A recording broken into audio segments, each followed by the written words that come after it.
to make a mistake, who is us on our best and worst days. Because he can be like, oh yeah, oh no. I thought they were always really nice to each other. I forgot totally. But wow, some of the things I've seen online can get a celebrity, but I don't know how many 10-year-olds care about a celebrity voice. These years later, I never thought of that. Did anybody else think of that? You're watching convention coverage. So great to be here at SacAnime again. After all these years, so nice to see all of you, so many familiar faces. I know I have like mask lines on my face, but anyway, how are you all? Yes? Awesome. So, as you know, I mean, the first Pokemon movie was very iconic, but my favorite is actually the second one, Pokemon 2000. So I was just wondering if you have any good memories of that film. Yeah, so I've seen the first movie a couple of times. I haven't seen the second movie as many times. So I have memories, I think maybe the same is for you guys, that you have memories from when you first saw it, and then from all the other times you see something, and then from your friends talking about it, and then what you associate with it, and so it all kind of jumbles together. But the first movie we got to record in a big, where they would do other dubbing or looping for movies. So it was a big screen, bigger than that, and we were in the dark with a podium and the light on the script, and it felt amazing. The second movie was also in a cool spot, not where we normally were, in a tiny booth. So it was incredible to physically work on it. Everything that normally, when you dub something, you are in the booth alone. There's a director, an engineer, and just you. So you never get to work with the other actors. And that's the same for these two movies, for all the Pokemon movies. It's just you alone. So you imagine everything that's going on, and then later on you get to watch it and then see if it actually worked. I think the thing for me about any of the Pokemon movies is more now, talking about it, seeing how it impacted all of our lives and how special it was when we went that first time with your parents, or when you later went with your friends. And that comfort of being part of Pokemon, whether it's behind the mic or in front of the screen, out in the schoolyard playing, swapping cards, playing the video games, it's such a, I don't know, like a cocoon of comfort. And I find that, just as I think you all find it, that it's so wonderful to be part of this. And I feel more a part of it because of all of you telling me your stories and how it was when you went to see the movie, or playing with your friends, all of that. So that's really what's impacted me the most, more than when I got to be Ash for that time. Whenever it was the hour or 4 hours that I was in the session, I think that's what it has the most staying meaning for me, is the now, talking about it. What was your favorite moment on Sailor Moon Crystal? I get to play Sailor Pluto now, which is amazing. And we also were doing the old episodes and the new episodes at the same time. So in some ways, it's hard for me to separate them in terms of my experience working on the show, because I would go in and not know which I was working on that day. So what I really love about Sailor Pluto is how she lives very far away. She's an outer guardian. She is like in quarantine at all times. And I know that has changed who we all are. That sounds pretty cool. Yeah, and there's no Zoom out there, so she's out there. Oh, that's even worse. At least you gotta have Zoom or some music or something out there. She spends a lot of time in her head. And so I think playing her and understanding how deeply she feels and how difficult it is for her to connect, that taught me a lot. And so in a way, I was more equipped for, because as Sailor Pluto, I was already out there alone. But she's an amazing character to play, how she for that too, she's the opposite of Manuela in that I had to really pull so much in. And we had to re-record some lines because they were too emotional. And they needed us to go back and really, really take the emotion out of it. So she feels it, but she doesn't show it so much. And so it was a great challenge for that. Yeah, I think we can all relate to that, yeah. Thank you. And I just wanted to say that I've been watching Pokémon since it first aired in the United States, and the whole journey has been something very near and dear to my heart. And specifically, Ash Ketchum's character is so iconic, and I think everybody around the world knows who Ash Ketchum is. Yeah, it's pretty amazing, isn't it? It is. And so I wanted to actually ask you, one of the things that I was curious about, where did you draw your inspiration for Ash's personality? That's something I've always wanted to know. I think that's a really interesting question because most people say for his voice. And so the voice and the personality are together and yet separate. Rika Matsumoto, who of course does the voice of Ash in Japan, who was in the clip that I got to listen to, and they wanted us to be as close to the original as possible. So I tried to be her, in a sense. My brother was 10 at the time. I listened to him, and then also one of my great influences is Spritle from Speed Racer. Yes. And I just love that. So, if you start off, I think he was a little more, Mom, come on, let's go. He was a little more in here in the beginning, a little more nasal. But the thing is, Ash is that kid in the first episode who is dreaming and dreaming of what he wants to do. He's thought his whole life, 10 years, of this moment. And then he gets up late.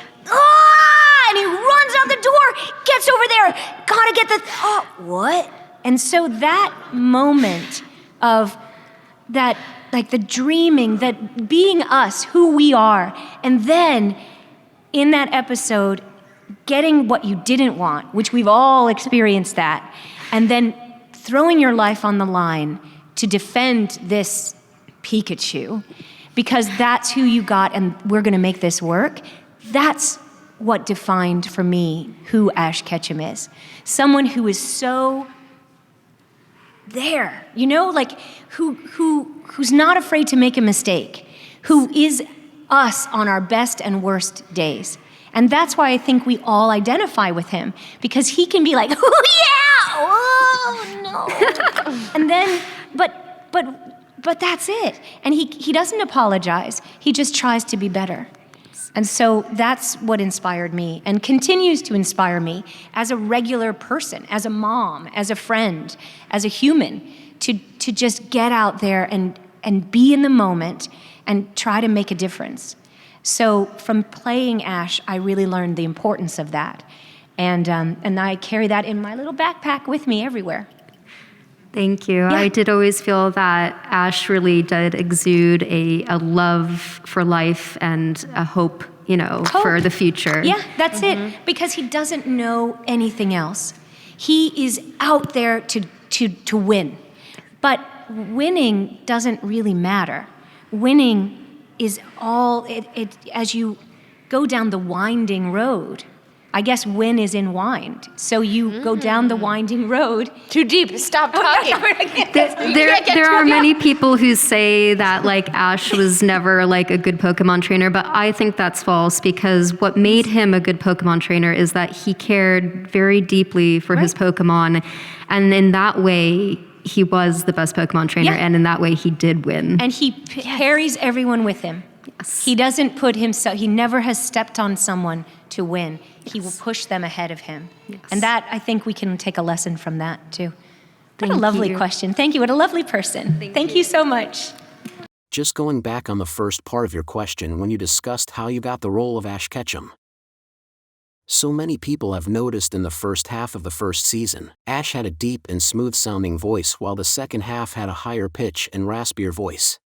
Can you discuss the directional change that happened between the first half and second half of the season? I think definitely in the beginning, we as I said, we had the audition. You were supposed to be as close to the original as possible. And from that, seeing a clip that was 30 seconds long, and then coming up with a voice, then I was called back and called back and called back. So each time it was kind of shifted a little bit to see if I was the one they were going to use. I got the job, and then there were all these people commenting on, we don't want it to be like this, we don't want it to be like this, that the voice kind of found its way to being what it was. We were in one studio the first year, and then we moved to another studio the second year. So the first season itself sounds a little bit different than the second season and onward. I think Ash, who's kind of maybe, up in here maybe, and sometimes even higher, and sometimes he gets lower. It's all kind of where he was on his journey, how confident he felt. He's always 10, so he grows, but he doesn't age, So he's his true self the whole time. So he doesn't have to go through any normal growing up changes that someone might go through. Right. So it was allowed to shift a bit. Hi, I'm Hi. so nervous right now. Are Because you? I love you. Thank you. I love you too. Thanks, man. It's like I'm looking in the mirror. Yeah. Yeah. Oh, hi, Rena. Hi.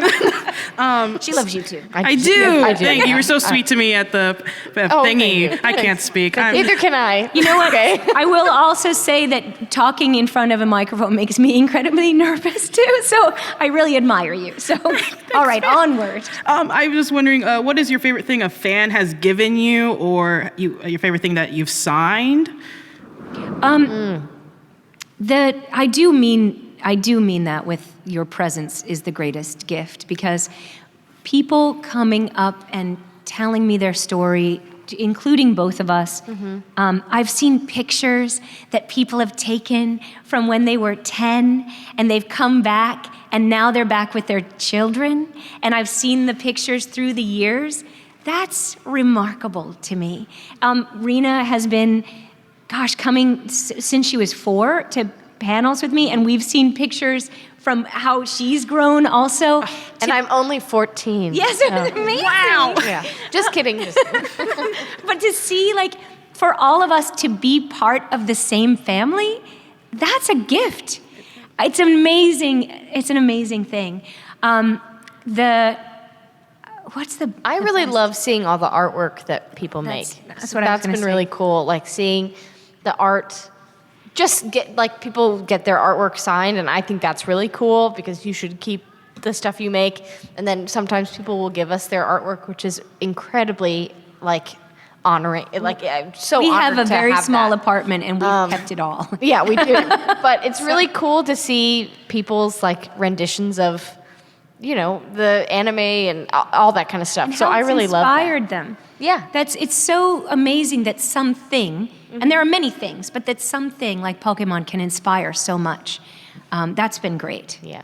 Yeah, you inspired me to become some type of trainer, a personal trainer, and I ended up going to athletic training school. I know. And So You cool. personally are healing the world. Yes. So One athlete at a time. football today, Yes. the world tomorrow. Exactly. Yeah.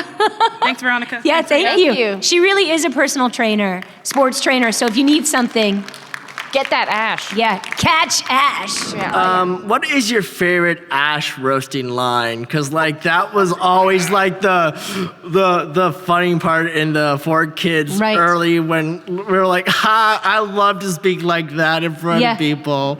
I That's didn't. something too that we've just discovered now. How rude they were. Yeah. I thought they were always really nice to each other. I forgot totally.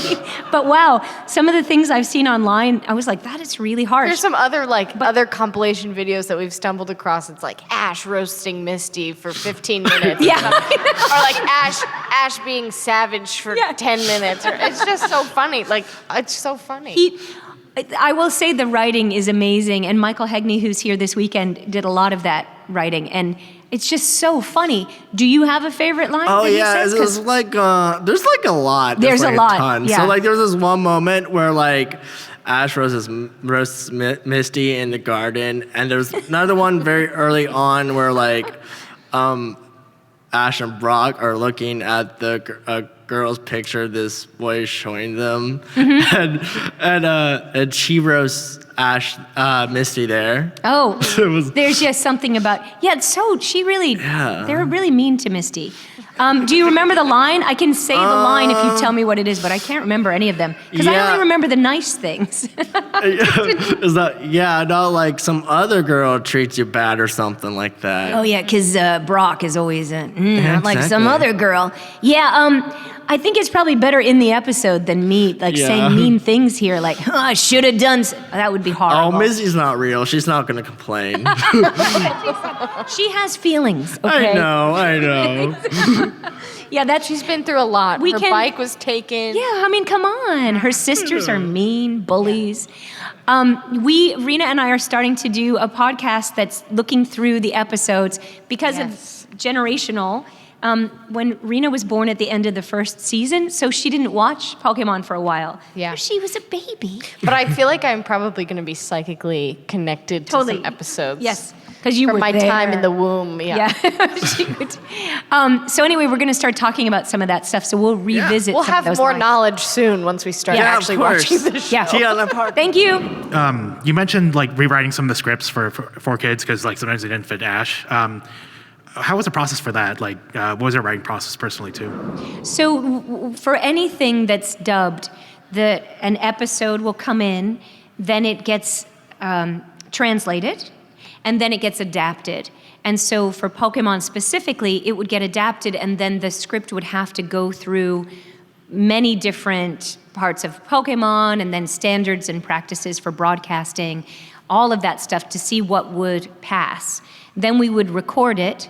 We weren't allowed to change the lines. Everything was very set for Pokemon. There might be a tiny ad lib, something to fill in the flap that you would have to put in an or you would have to add a very or something just to make sure that the flap all worked. But for the most part, when they were adapting it, you would watch it and then adapt to the flap. So it's pretty rigorous what goes on for all of that, but especially when it's going on television and Saturday morning for children, there's a lot more that has to go into it that they would have to, they didn't just go like, oh, this will be funny, but then it would have to pass through all these hoops before we could even record it. Thank you. Yeah, you're welcome. So I found out less than 20 minutes ago that you voiced a character in the hit movie Ratatoing, which is the best movie since Empire Strikes Back, if I'm honest. So what was it like to voice, to go into studio and voice that character in particular? Where did you come upon this, and why in the last 20 minutes were you discussing it? Behind the voice actors. Oh, I see. Okay. So, yes, I've worked on many things that many people have not seen, Ratatoing being one of them. Also, there was another knockoff. I think these are Brazilian movies, Brazilian cars, little cars. Little cars. There were more. Amazing masterpieces. Oh, yeah. Not so much of a rigorous back and forth with the script. I will say that. In all honesty, I approach every single thing I do the same. I give 100% and I do the best I can, regardless of the material, and regardless of how weird it is, and also what a strange, obvious knockoff it is, and why are they making it? I don't know. I don't have time to ask those questions because I like to eat dinner and live in a house, well, an apartment. Sounds good. I have to pay my rent, so I did it. That was a crazy thing, and I've never seen the full movie, or it's a movie, right? Yeah, it's a movie. A movie. The cinematic experience has eluded me up until this moment. So perhaps I'll watch that. I don't know if I have a copy of that. I don't know. All right, thank you. Thank you. Amazing. Thank you. I'm glad you enjoyed it. But it's also so fun to say Ratatoing. It is really fun. Thank you for bringing that up. Okay, how about you mind sharing your experience of playing as May at the same time as Ash? Yeah, so one great thing is I got to do all the lines of Ash, and then we'd go back and I could do all of May's lines. So it was nice to have a back and forth. I think May is a great role model because she's on the road, following her dreams, but then she also has to take care of her brother. So she's got this kid along with her, and yet she's taking care of him and doing her thing, and it really shows you how to balance, which I was doing at the same time as well with my tiny child. Brother. Kid. Thank you. Yeah, yes. I am obsessed with Micaiah. I forgot you played Manuel. Duh, I forgot. Yeah. I have all the characters, her costume designs. What's your favorite costume design? I probably don't play free house. I'm free. I get so nervous. Heroes, thank you. Yeah, I have only seen some mock-up ones. There's this summer with a lot of flowers. Yes, that's my new favorite one so far. That, I really love that. Mm-hmm. But when we went in to record, I got to see 2 outfits, I think. Okay. And yeah, that's about it. So I don't know, but I should look that up, actually. Yeah, you just need to look it up. I will. And it was the episode of season 2 for the first episode of season 2 when Team Rocket put hot sauce on everything. Yeah. Did you scream so loud and said, That's the thing about, for this, you really can react, but you are within the boundaries of whatever the face is doing. Yeah. So I could be like, wah, but if Ash is like, you only get to, so you have to make that as funny as possible. I know, I love that part, Yeah. and I don't like spicy food that much. Well, Thank you. Just keep watching Pokemon. Thank you. You might It's like my it. childhood. Yeah, so I know. Thank you. Thank you. I will be here all weekend. Can you imagine, like, that the most villainous thing that Team Rocket does is put hot sauce on everything? I know, it's amazing. And they're like, ha ha ha, I know. gotcha. It's like putting Vaseline on the doorknobs. I know. Woo! It's just so funny. I know. It's just so I love that. Hi. My question is, what kept you motivated as to stay a voice actor before you got your breakout roles? I started acting when I was 5, and I went to college and grad school for acting. So in some ways, my motivation was like, gosh, should I have chosen something else? I think it's too late. I already went to grad school. So I just tried to, I love acting. I love being an actor. And definitely the highs are high and the lows are low, and there's a lot of time in between where you're auditioning and not getting anything. So for me, I try to really just invest every time I audition and really try to find something new within the characters, and that challenge is what keeps me going. I'm a firm believer in hope, and just hoping that there's a job right around the corner and that you just keep working towards it.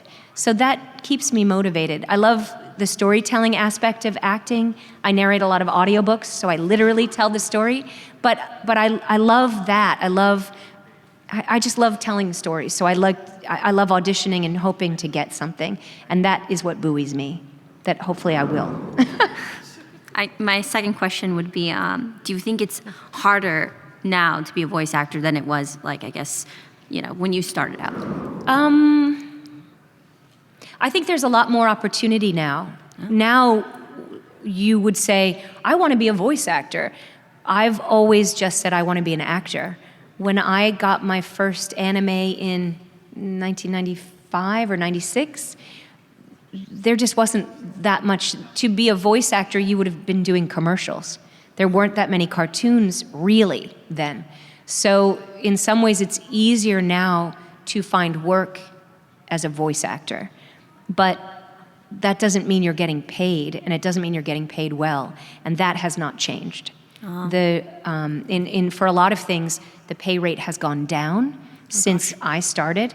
Even in audiobooks, you get paid less now than I did 10 years ago per hour. So for a lot of, there's so many people doing anime or doing whatever and not paying very well. Probably the competition, too. I think people are just shortcutting it. They make their budgets. They just don't pay.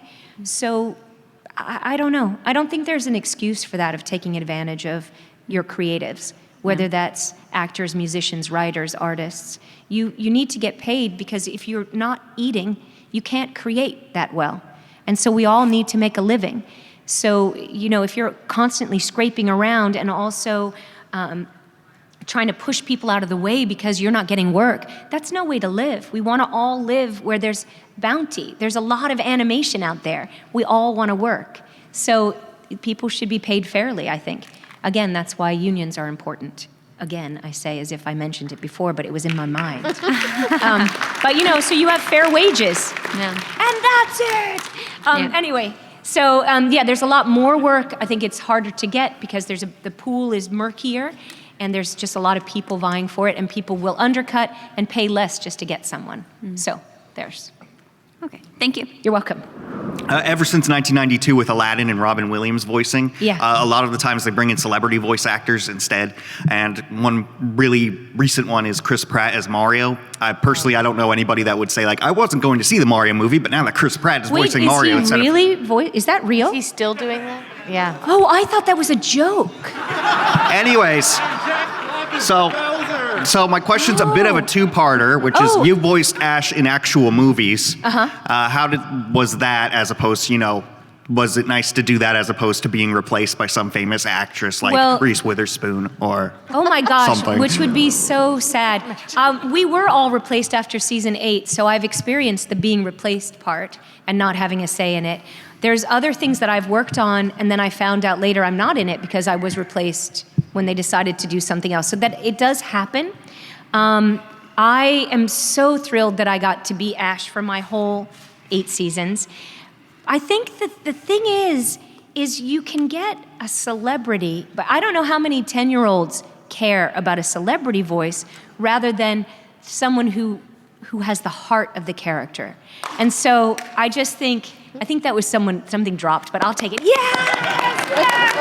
Whoa! But the thing is that you have to imbue yourself into things because otherwise the audience won't buy it. And I don't see, Charles Martinet is Mario. So why would you take him out of that equation? Because that's who we love. So I have nothing against Chris Pratt, but wow.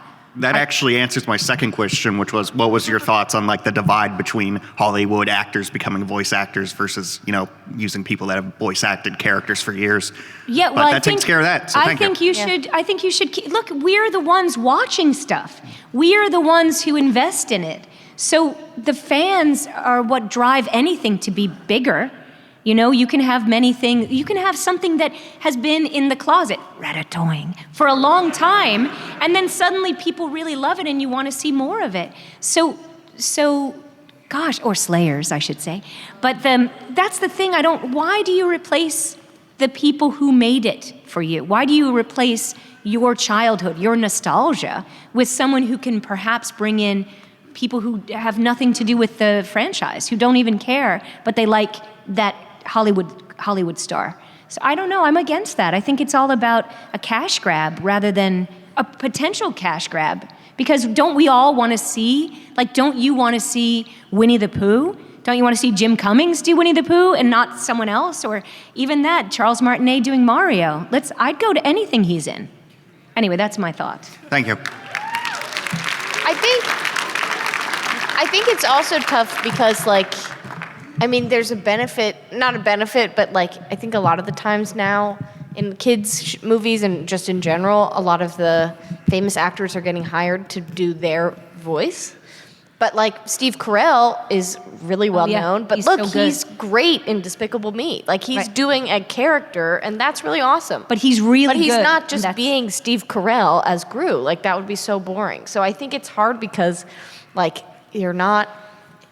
you're acting, but you're not voice acting because you're not doing any voices. Right. You're just doing your own voice. And as a viewer, for me, I find that it's hard to invest in the show when I can be like, oh, I know who that person is, and there's Meryl Streep, and that's George Clooney. And so it's hard to separate or get into the movie or the show when you just know the voices so well. Because you want to lose yourself and identify them later. And I think that's the beauty of being a voice actor is that you can you're a chameleon. You can disappear. Yeah, and so I think it's harder with stars because they're not hired to do that. I agree. So my question is about an anime you did a voice in a couple years ago called Akudama Drive.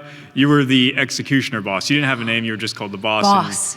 I wanted to ask you about that, if you remember that, and what Yes. it was like playing that particular villain. I have never played someone who is actually so evil. And she's really evil. So, and cold. So I really had to enjoy her feeling that she was so powerful. And yet she's so small, because when you send other people to do your dirty work, you're small. And so she had to be so big. She was so evil. And that's why she met her end. At some point, I'm not going to say what happened in this, I'm just saying, but it was really, I enjoyed playing how horrible she was, knowing that I wasn't that. But it is cool to be able to get so outside yourself. That was fun. She was a good thing to have in the show, to show the good people how good they were, I think. Did you like that? Yeah, I really, it was my favorite anime of 2020 in the watch. Yeah. And since you're most known for like the hero, I thought, what was it like being the villain for? Yeah. Her haircut's like yours right now, so thank you. Thank you, I love that. Welcome. Thanks. Thanks. Hello. I just kind of always wondered, when it comes to voicing either Ash or any other character you've done over the years, has there anything that the character has done or said, or even in the shows themselves or films, that you can take away from or apply into your own life? Yeah, I would say Amelia from Slayers. She's like really high and wonderful. She loves justice, and she's always fighting for what's right. And I definitely took that to my real life. I think that enthusiasm and to fight for what's right is really important. I think Ash, he's very positive, and he values friendship. And I didn't realize how important that was until I took it for granted. I didn't realize how important it was until I played Ash for those 8 years. What else? I think, well, since we were talking about it, maybe the value of a nice glass of wine on a summer evening. Or juice, fruit juice. Or any evening with friends or strangers. I think Manuela taught me a lot about being in the moment. Being yourself. Really being yourself. So yeah, I definitely take something. I think I bring something of myself to every character. I certainly, like with Boss, we were talking about, there is in no world, I would never find myself in any situation that she found herself in. But I do think that insecurity is what drives her. And I recognize insecurity in myself, and I try to avoid that. So for instance, the short answer is yes. Thank you. Thank you. You probably know a few years ago there was a Detective Pikachu movie. Yes. With Justice Smith. He kind of plays like an Ash Ketchum-like character. But if they did another live-action Pokemon movie with Ash Ketchum, like the character, who would you fan cast? To play Ash. Ash? Yeah. Well, Zach Callison's too tall now, isn't he? So, and same, gosh, who, I don't know. I don't know. Do it yourself? Well, Yeah, you know, couldn't you- CGI Couldn't it be is like big now, so you I could do play it. Ash. Yeah. And then, but they could, CGI all of me. Yeah. To like, yeah, because when I do the baseball hat, my hair just goes like, it's so inappropriate.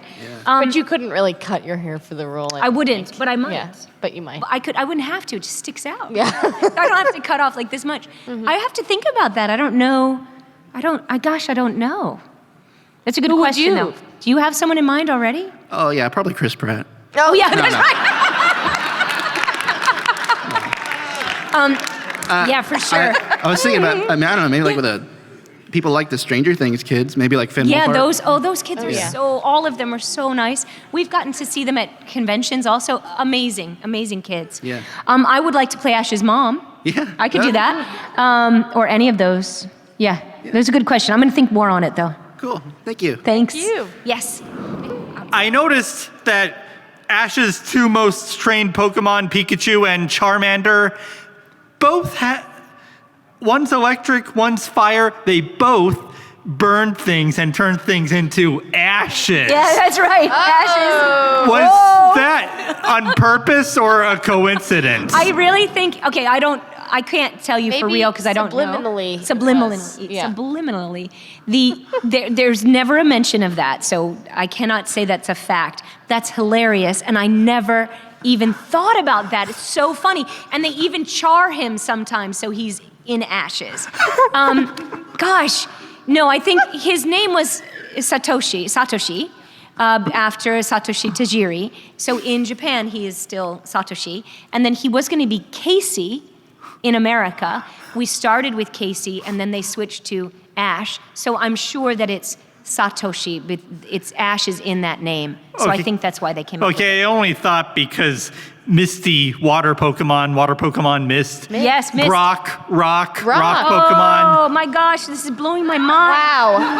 Oh my God, all these years later, I never thought of that. Did anybody else think of that? Anyone? No. 5 people. Some nods. These are your friends. You're all smarter Smart than we are. people in the room. Oh my gosh, thank you for this. And now I'm putting this in my journal. What?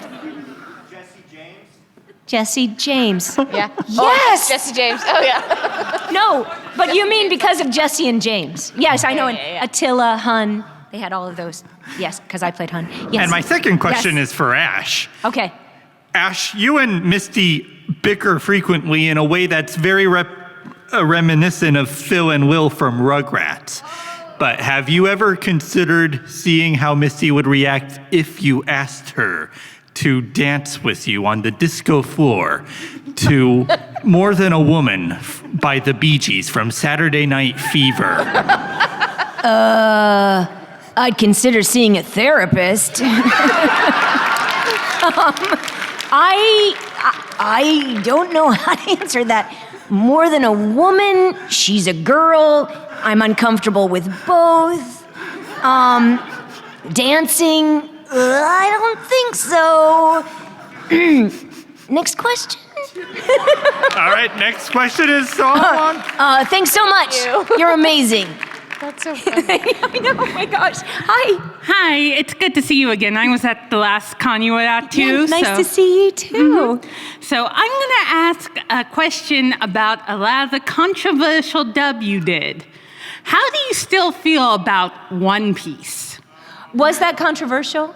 Yeah, it was because it was heavily edited. They changed so many things. There was that weird hammer gun thingy in like the 3rd episode. Well, I think the main thing about One Piece is that for it to be on Saturday morning television for children, they had to change a lot. So I balance it with, is it better to have seen it or to never have seen it? Because if they could never have put it on TV the way it is. Even now it's not on TV, it's on cable. Yeah, but online. It should not have been on Saturday morning. Yeah, that's probably true. I also didn't know it was edited because I only saw what we recorded, and I didn't know that they had to rotoscope so much out. Yeah, they changed so much. Yeah.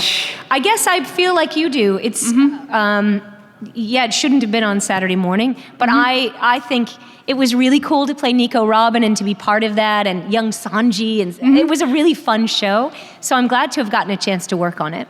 Okay. Thanks. I just had a question about voice acting, because a few years ago we met and I had you sign my original art and you were like, you should get into illustration. So I really thought about that, but now I'm kind of like, maybe voice acting? So earlier you said it was kind of easy to get into it now, but I'm just wondering, because you went to graduate school for acting, do you think it would be different if you didn't go to school to get into it? Yeah, so number one, don't limit yourself. Everybody has so many talents and there's no reason to just choose one. Be yourself, flesh it all out. Do what you can. We're all working. You do your hobbies, which is really what your heart is, and you find out a way to make that what you do. I believe in training. So for me, training, yes, exactly, but for real, to be the very best, you gotta train. And to be an actor, you have to train. To be a brain surgeon, you have to train. To be an artist, you work on techniques, you train. So yes, my life's work would be quite different if I didn't go to college and grad school, if I didn't tour the United States with acting companies and learn on the road, if I didn't learn how to work the lights, the sound, make costumes, do stage combat, play sports, all of that stuff, singing, talking, breathing. So yes, I think it's very valuable. And I think you cut yourself short if you don't work as hard as you can towards that goal. So everybody can pick up a pencil and draw something. Everybody can take a picture. Everyone can act out something. But if you want to be the best, train, work hard, and then keep working, keep learning. That's what it's all about. So good luck to you. Thank you so much. much. I'm sure that your art has gotten better and better. Oh, thank you so Yes. much. Yeah, you're welcome. Have a good day. What is your cutest and cuddliest moment in playing as Manuela and Micaiah from Fire Emblem? Being part of the Fire Emblem family is pretty cool. I have never played the games. I don't have any device to play them on, so I cannot comment on that. But I have actually gotten a chance, because I was telling Rena about it, so we watched some of the scenes online. And we found they do compilations of all of Manuela's lines in or something. Yeah. So there's hours of just her saying things. It's so funny. So funny. Does she have any cute and cuddly moments? She'd like to think so, yeah. I don't think we can talk about those here. Nor do I think she'd remember most of them, if you know what I mean. The thing is, Micaiah is wonderfully ethereal and powerful in her kindness and her expertise. She's a quieter character to play, and so I really love that. But Manuela, I've never gotten to play a character so on the edge, so much so that when we were recording some of her stuff, we went too far and had to reel it back because they were like, that's really funny, but it's too far. I'm not sure how old everyone is in the audience, but she does like to drink liquids that change her. And sometimes she drinks too many liquids, and it's really fun to play her the next day when she's answering the door or whatever. So I have loved playing her, and she has changed my life in a wonderful way. Thank you guys so much. See you later.